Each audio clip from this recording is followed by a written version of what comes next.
Сәлеметсіздер ме?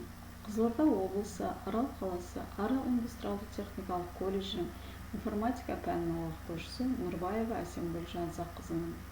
Бүгінгі сабағымыздың тақырыбы интернеттің негізгі ұғымдары. Сабағымыздың мақсаты бүкіләлемдік өрмек интернетке байланысты білім алушылар білімін нығайту және тиянақтау. Интернет қызметтерін пайдалана білуге, домен түрлерін ажырата білуге баулу. Білім алушылардың интернет туралы толық түсініктерін қалыптастыру, олардың тапқырлық, ізденімпаздық қасиеттерін, шығармашылығын дамыту. Интернеттің бүгінгі негізгі ұғымдарына тоқталып өтейік. IP ұғымы. IP ұғымы ағылшын тілінен аударғанда көрсету нүктесі деген мағынаны білдіреді. Желідегі компьютердің нөмірін IP адрес деп атаймыз. Ол 8 битті 4 бөліктен тұрады. Сонымен қатар DNS ұғымы. Domain Name System сөзінен алынған, яғни домендік атау жүйесі деген мағынаны білдіреді. Домендік аттар туралы ақпарат алу үшін бөлінген деректердің қоры. Бұл DNS-тің негізгі қызметі желідегі клиенттік компьютерлерге домендік атауларды тіркеу және рұқсат мүмкіндігін береді. Желідегі ресурстарды табу және оларға шығу үшін пайдаланады. Түйіннің белгілі символдық аты бойынша IP адресті автоматты түрде іздеуге мүмкіндік береді. Сонымен қатар интернеттің тағы негізгі ұғымдарымыздың бірі URL қызметі, яғни ағылшынның Uniform Resource Locator сөзінен алынған. URL интернетте қандай да бір объектінің мекен-жайы немесе жергілікті дискідегі файл. Әрбір веб құжаттың өзінің бірегей мекен-жайы бар.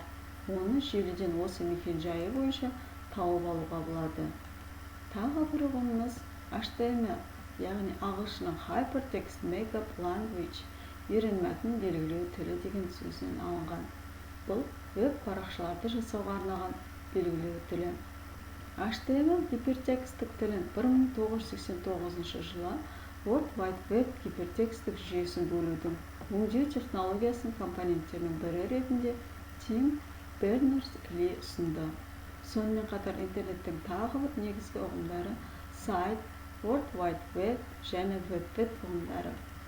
Сайт ұғымы бір иеленушіге тиесілі веб-беттердің жиынтығы, ал World Wide Web ұғымы компьютердегі мәліметтер мен құжаттарды, мультимедиа элементі бар гипермәтінді жүйелерді байланыстыратын ғаламдық түр. Веб-бет дегеніміз гипермәтіндік форматта дайындалған және World Wide Web'ге орналастырылған құжат, яғни файл. Интернет 1960 жылы ақш-та дүниеге келді, яғни ақш-та алғаш рет қолданыла бастады. Ал браузер дегеніміз ол біздің көрсеткіміз. Ол to browse, парақтау, қарау деген ағылшынның сөзінен шыққан. Интернеттегі веб-парақтарды оқып, экранда көрсетуге арналған программалар. Аймақта белгісі бойынша домендердің атауына тоқталып өтсек, бұл әр елдің өзіне байланысты, міне алдарыңызда көрініп тұрғандай белгілері домендері бар. Яғни UK Ұлыбританиянікі, US ағылшын, Америка құрама штаттарынікі, RU Ресейдікі, KZ Қазақстандікі.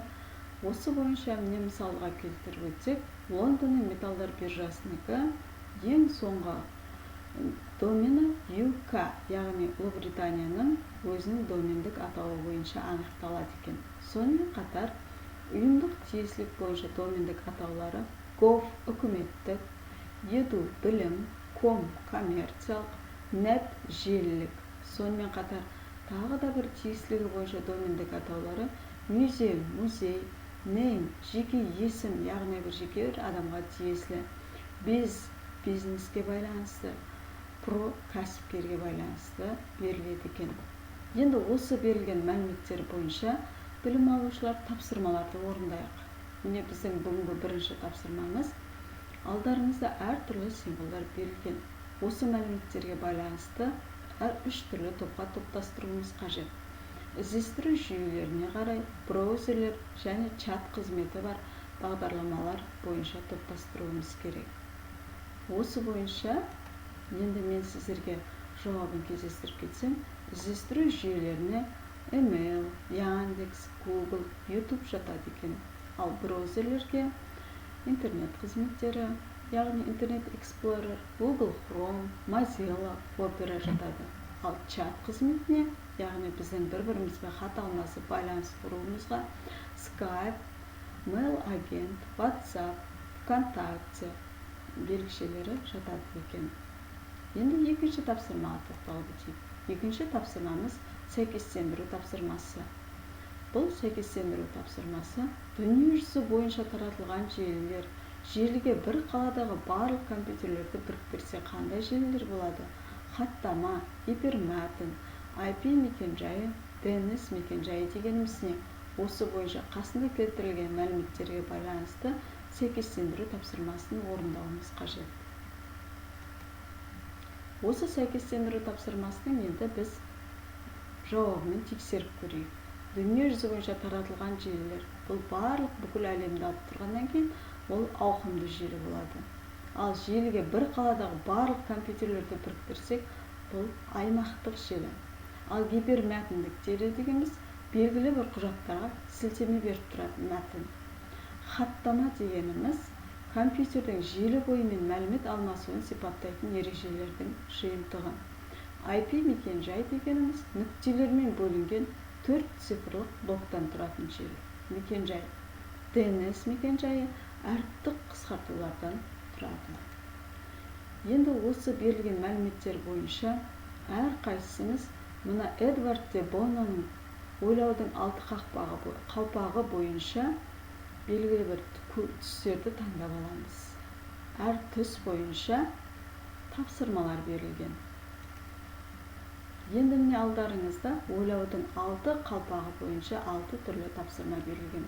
Әр қайсымыз таңдаған қалпақтарымыз бойынша мына жанында келтірілген тақырыптарға жауап жазып, жауап ойлап, ізденіп, өзіміздің жеке WhatsApp чатымызда талдау жасаймыз. Яғни ақ қалпақты таңдаған адамдар интернет тақырыбы туралы фактілер мен цифрлар арасындағы ойлар айтылады.